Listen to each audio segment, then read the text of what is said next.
Baik pemirsa, bersama saya Melianus Rolinson Alopada di media podcast Suara NTT. Hari ini ada juga bersama saya, Abang Rediston Sirait, selaku kuasa hukum dari korban dugaan kekerasan seksual yang beberapa hari yang lalu sempat beredar viral di media sosial, dan dalam perjalanan kuasa hukum dan korban datang jauh-jauh dari Jakarta ke NTT. Tentu saja ini menarik untuk kita ulas bersama Abang Reddy Stone selaku pengacara. Mungkin Abang perkenalkan dulu sebelum kita diskusi jauh, diskusi santai. Siap. Untuk menggambarkan, ya kurang lebih menggambarkan situasi yang selama di NTT dihadapi. Baik, terima kasih Bung Melianus. Pertama sekali saya ucapkan terima kasih sudah mengundang kami ke sini untuk bisa menyampaikan kebenaran dan juga menyampaikan klarifikasi-klarifikasi atas tuduhan-tuduhan yang selama ini berkembang di seputar jagat raya di Provinsi Nusa Tenggara Timur. Kami sebenarnya merupakan kuasa hukum dari YNS, tetapi kami ini bukan kuasa hukum yang pertama, namun sebelumnya sudah ada, sehingga proses ini sudah cukup panjang, karena sebagaimana kita ketahui tempus delikti atau waktu kejadian dari dugaan tindak pidana ini terjadi pada bulan Desember 2024. Sehingga kalaupun hari ini memang terkesan ini ada drama-drama, ya karena memang perjalanannya sudah cukup panjang. Dan sepanjang pengawalan kami dan juga pemantauan kami memang sudah banyak kejadian-kejadian yang menurut kami dimanipulatif oleh terduga pelaku. Mungkin sementara itu kami dari kantor hukum Soramahiang Lovim, saya sendiri dari Stone Sirait SHMH, beralamat domisili kantor di Jakarta, ibu kota Jakarta. Begitu saja untuk pengenalan awal, Bung Meli. Kita siap terbukalah apa yang mau kira-kira digali informasi lebih lanjut. Baik, jadi yang pertama dengan informasi awal ini sebagai pengantar kami dari tim media Suara NTT tentunya berterima kasih dan selamat datang Abang ke NTT. Terima kasih Bung Meli. Ini luar biasa, memang perjuangan yang tentu saja tidak mudah, tetapi masyarakat NTT memang saat ini sedang menunggu Abang, menunggu untuk bagaimana kemudian melihat secara terang benderang kasus ini diproses. Dan tentu saja kehadiran abang-abang ke sini itu membuka pintu agar masyarakat bisa melihat fakta yang sebenarnya. Seperti disampaikan bahwa tadi ada framing atau ada terjadi playing victim atau ada narasi-narasi yang terkesan hoax. Nah, hari itu ini menyudutkan korban dan menyudutkan korban, sehingga mungkin kita ulas sedikit tentang persoalan ini, karena yang kita tim media tahu dan dengar saat itu bahwa kasus ini terkesan didesain dan dengan tujuan untuk memeras pelaku. Nah, untuk hal itu mungkin sebagai pengacara tentu saja sudah melihat secara jelas, mengetahui kronologi secara baik. Mungkin bisa disampaikan apakah penyampaian dari kuasa hukum atau pelaku itu, terduga pelaku itu, bahwa ini ada upaya-upaya untuk pemerasan dan sebagainya.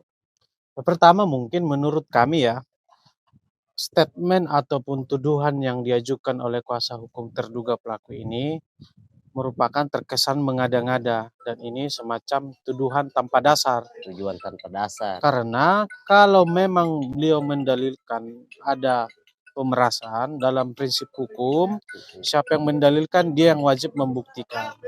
Ya tinggal saja sampaikan kepada publik atau penegak hukum, sebenarnya ke penegak hukum, tetapi karena ini sudah menjadi konsumsi publik, supaya ada informasi yang benar dan valid, serta memberikan edukasi yang baik ke masyarakat, sampaikan saja ke publik, seperti apa unsur pemerasan yang dimaksud, kemudian sampaikan juga ke publik berapa nilai nominal kerugian yang dialami terduga pelaku dan motifnya seperti apa. sepanjang sepengetahuan kami dan keyakinan kami itu tidak ada dan tidak benar.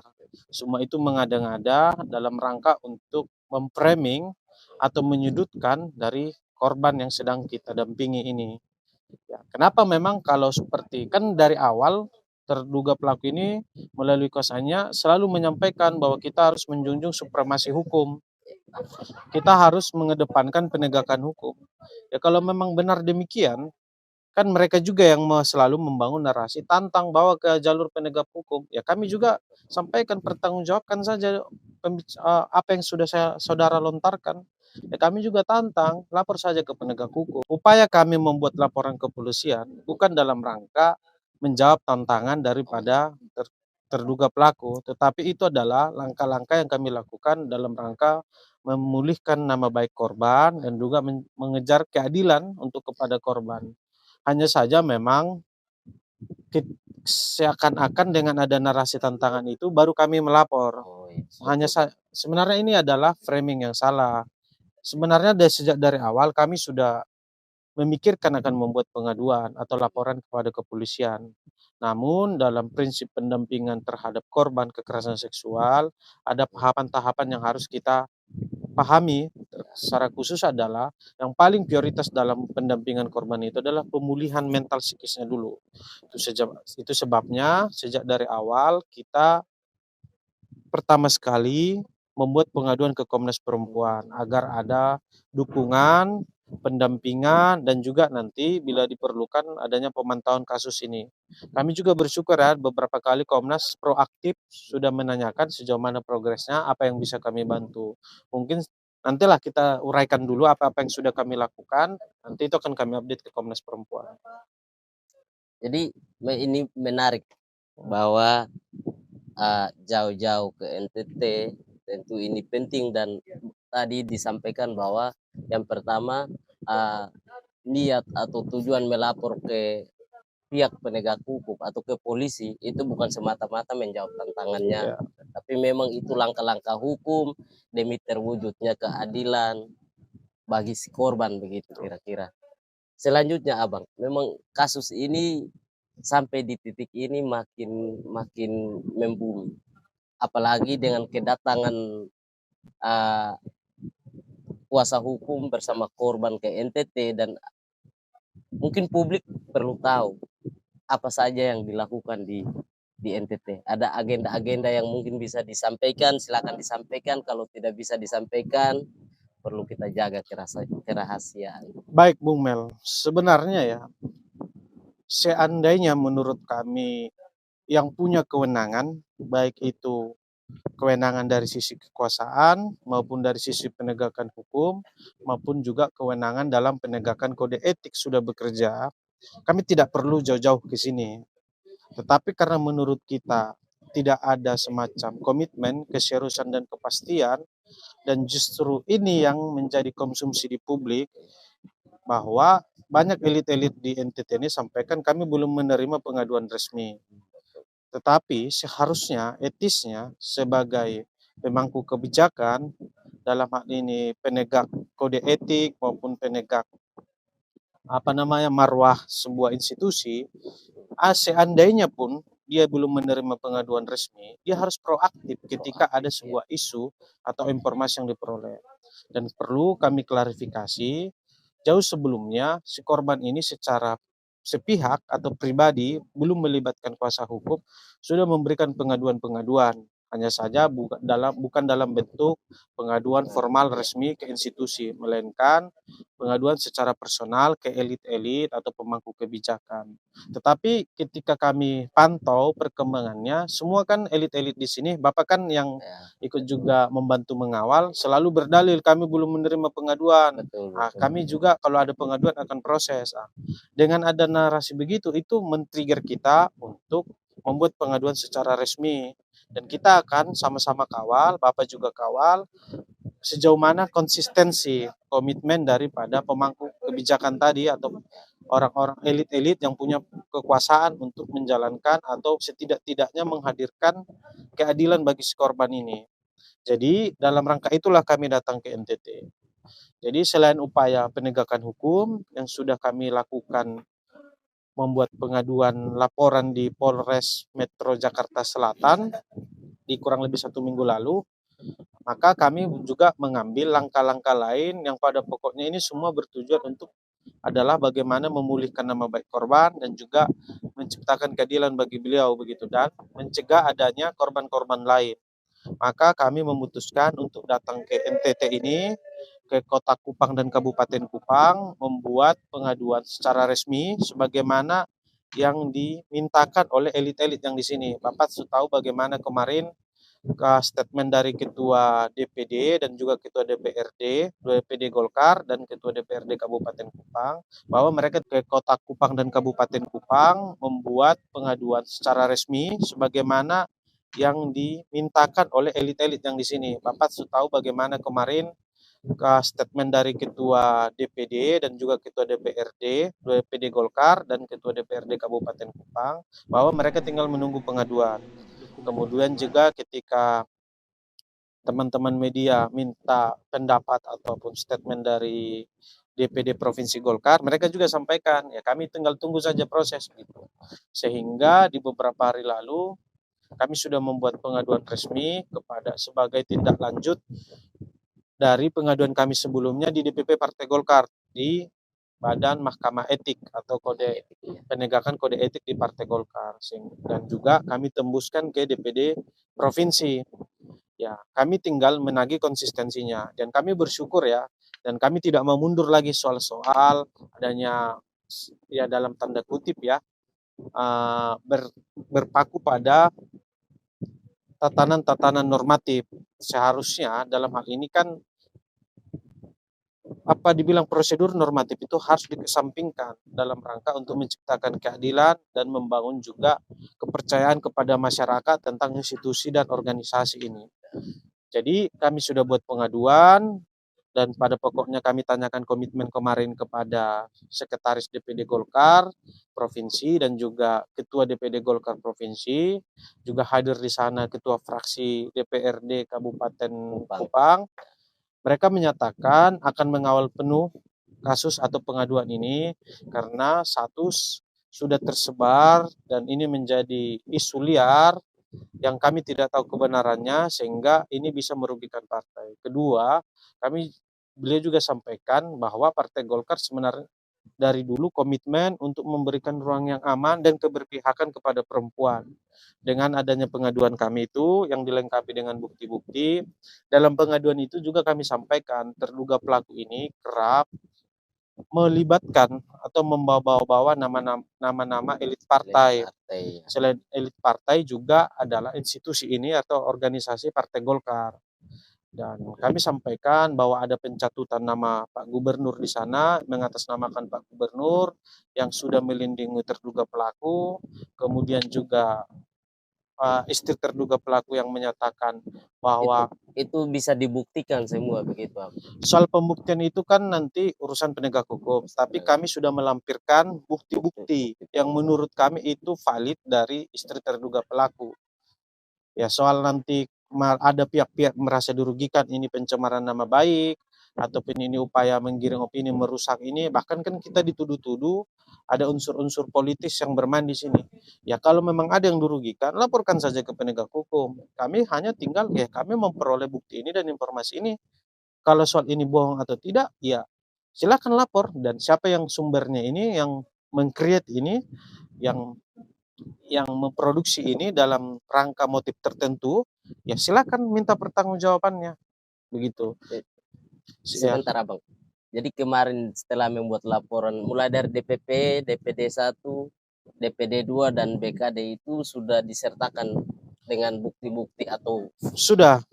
Kami juga sudah menyertakan selain bukti-bukti laporan secara fisik, kami juga sertakan ada video rekaman yang mengatakan bahwa terduga pelaku kali itu kita masih sumir apakah yang menyatakan akan kasih mati di Jakarta itu akan kasih bunuh itu apakah terduga pelaku dan ada suara perempuan dengan istrinya atau siapa. Tetapi bukti itu kita sudah serahkan. Semua diserahkan. Selain itu juga supaya benar-benar bisa Badan Kehormatan Dewan nanti di Kabupaten Kupang bisa benar-benar mencerna, mempelajari, dan memutuskan ini secara arif dan bijaksana dan adil. Kami sudah lampirkan dari awal sampai akhir bagaimana kronologi percakapan WhatsApp terduga pelaku dengan korban dalam bentuk video, rekaman video percakapan WhatsApp. Ya silakan dinilai saja apakah itu melanggar etis atau tidak. Ya kita mau terbuka ini seterang-terangnya nih kejadian ini karena sudah mengakibatkan luka yang dalam bagi korban. Selain itu juga kami pikir kita punya tanggung jawab moral agar sama-sama mengawal bangsa ini, walaupun saya bukan orang NTT, tapi bagi saya kita adalah NKRI supaya oknum-oknum pejabat-pejabat yang tidak mengurusi rakyat justru mengecewakan rakyat ini segera kita kita jangan berikan ruang begitu, justru kita harus berikan minta pertanggungjawabannya begitu. Ya saya sudah lihat beberapa hari ini berkunjung ke NTT, ya tentu banyak potensi sebenarnya kalau DPRD-nya ataupun pemangku kebijakan mau bekerja begitu. Tetapi karena oknum-oknum yang begini kan kita lihat bahwa daerah kita ini masih perlu banyak perbaikan. Ada satu hal penting yang ingin saya tanyakan Abang dari sisi hukum. Kemarin sebelum Abang ke sini dengan korban itu beredar informasi beberapa klarifikasi dari elit-elit mengatakan bahwa mereka itu menunggu putusan pengadilan yang ingkrah untuk mengambil sebuah keputusan. Kemudian ketika kita konfirmasi itu ke DPD 1 Partai Golkar NTT bagian hukum, mereka mengatakan bahwa ini dua hal yang berbeda. Ya. Dua hal hukum dan etik berbeda. Sehingga ada sikap partai, ada keputusan partai yang juga akan dilakukan. Bagaimana melihat itu? Harapan dari korban melalui kuasa hukumnya seperti apa? Apakah proses hukumnya jauh lebih penting atau proses etik yang lebih penting atau keduanya penting? Ya kalau kita belajar secara teori ya, moral, etika, dan hukum itu nggak bisa terpisah satu sama lain. Melainkan itu harus berjalan seiringan dan saling mengkaitkan satu sama lain. Ibarat rel dan lokomotifnya lah. Itu satu kesatuan yang nggak bisa terpisah. Ya kalau ada upaya-upaya untuk dalam tanda kutip ya, bermain zona aman, berstatement, tunggu putusan pengadilan, ya soal urusan penegakan hukum kan ada kamarnya sendiri, ada institusinya sendiri, dan itu sedang berproses berjalan. Dan kemarin pada saat buat kita laporan kepolisian, ya sudah melakukan visum, artinya sudah ada proses keseriusan ke sana, si korban sudah divisum. Kemudian soal penegakan etik, moral, dan kode etik perilaku anggota ini, ya saya pikir ini hal yang terpisah. Ya, di sini perlu diuji bagaimana komitmen, konsistensi, dan juga keberpihakan partai. Kalau menganggap bahwa semuanya harus tunggu ingkrah, berarti mereka juga tidak ada empati dan sense of humanity-nya terhadap si korban atau terhadap kasus-kasus kekerasan seksual. Ya biarkan masyarakat yang menilai apakah partai ini masih layak dipercaya atau tidak begitu. Seharusnya sepanjang menurut keyakinan dan bukti-bukti yang cukup, apalagi katanya sudah dipanggil 3 kali dan tidak ada bantahan ketika pemanggilan itu tidak terjadi, artinya bahwa itu adalah fitnah, harusnya partai memiliki tanggung jawab moral ya untuk segera memberikan sanksi tegas. Tetapi itu menjadi kamar internal mereka yang kita tidak bisa intervensi. Ya, adanya semacam dewan etik atau mahkamah etik di masing-masing partai itu kan bukan dalam arti harus menunggu putusan pengadilan. Seharusnya penegakan etik itu menjadi adalah cara upaya responsif yang diberikan partai dalam rangka untuk memberikan rasa aman dan rasa kepercayaan kepada masyarakat. Kalau semua berjawaban normatif tunggu putusan pengadilan, ya Bapak sudah tahu bagaimana proses-proses penegakan hukum, mulai tahap penyidikan saja bisa bertahun-tahun, kan pun sudah sampai ke pengadilan, nanti pengadilan negeri, banding pengadilan tinggi.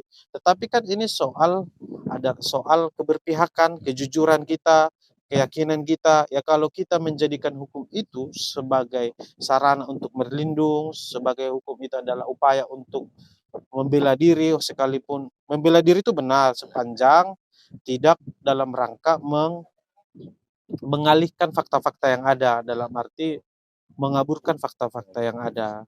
Dan kami sudah cukup yakin sebenarnya partai dengan pertemuan kemarin dalam waktu dekat, walaupun sebelumnya mereka agak mutar-mutar, tapi menurut hemat kami dengan mereka menerima kami dengan baik, ya terlepas motifnya apa atau hitung-hitungannya seperti apa, bagi kami yang penting korban ini bisa terpulihkan nama baiknya dan juga tercipta keadilan.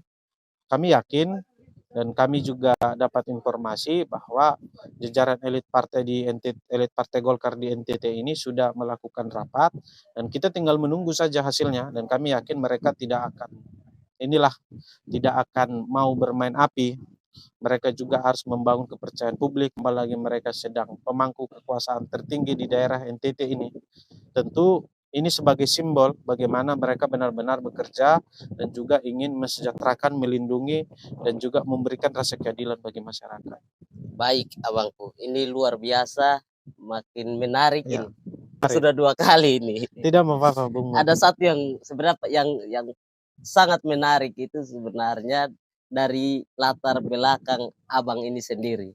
Ya abang bukan sekedar kuasa hukum yang masih muda, tapi memang latar belakangnya aktivis. Saya pengen sekali dengar dari sisi latar belakang aktivis yang terbentuk dari sisi itu, bagaimana pandangannya? Ini di luar dari Ya, kalau kuasa ini hukum. di luar Ya, daripada ini ya, di luar. ya mungkin kalaupun nanti apa namanya, ini teman-teman paham lah begitu. Kalau saya sebenarnya selain sarjana hukum, magister hukum, sejak dari mahasiswa itu saya aktif di pergerakan, lebih spesifiknya pergerakan di kekristenan. Ya kalau harus sebut merek, ya saya itu aktivis GMKI. Saya berproses mulai dari tingkatan cabang sampai pengurus pusat dan sebenarnya binaan dan juga proses di dunia aktivis inilah yang membuat kita punya sense of Keterpanggilan ya lah ya. keterpanggilan seperti ini, sehingga adanya kejadian-kejadian ini tentu membuat kita ini ya tergerak, terpanggil, sekalipun dengan segala keterbatasan yang kita miliki ya. Ya harapannya ya ke depan ya ini saran-saran sekalian lah, walaupun dibilang saya masih muda gitu, teman-teman yang muda, mahasiswa, apapun pergerakannya, apapun organisasinya itu penting untuk membangun apa namanya sensitivitas kita terhadap isu sosial, isu-isu yang berkembang di lingkungan kita ya. Kalau kita di organisasi tentu hal-hal yang begini hal-hal yang sangat tidak diinginkan ya, sangat-sangat dijauhkan dari kita gitu dan kita sangat konsisten untuk menindak yang begini-begini begitu. Apalagi informasinya yang korban itu juga bagian dari. Kalau itu saya tidak mau melebar ke sana mana ya, kalau memang ada itu muncul atau terucap dari terduga pelaku, biarlah dia yang mempertanggungjawabkan itu dan bapak-bapak kejar saja ke dia. Ya, Bagi saya ini tidak ada kaitannya dengan organisasi, tidak ada kaitannya dengan pergerakan. Ini pure adalah tindakan bejat yang mengarah kepada tindak pidana dan juga ini pelanggaran moral asusila yang cukup berat menurut saya. yang harus dilawan ya. Ya harus dilawan Harus dan kita harus dilawan. sama-sama menyatakan tidak ada ruang bagi orang-orang yang demikian. Siap. Baik, terima kasih abang sekali lagi ini. Terima kasih Bung Mel, udah ikut memantau ya dari awal. Ini kuasa hukum yang semangat dan energi, Ay. masih sangat muda dan masih sangat kuat, masih jomblo juga, kira-kira begitu kok abang? Kalau itu nanti off the record Oh saja. yes. Siap. Siap. Sampai jumpa kembali. Hormat Bung Mel, sehat selalu.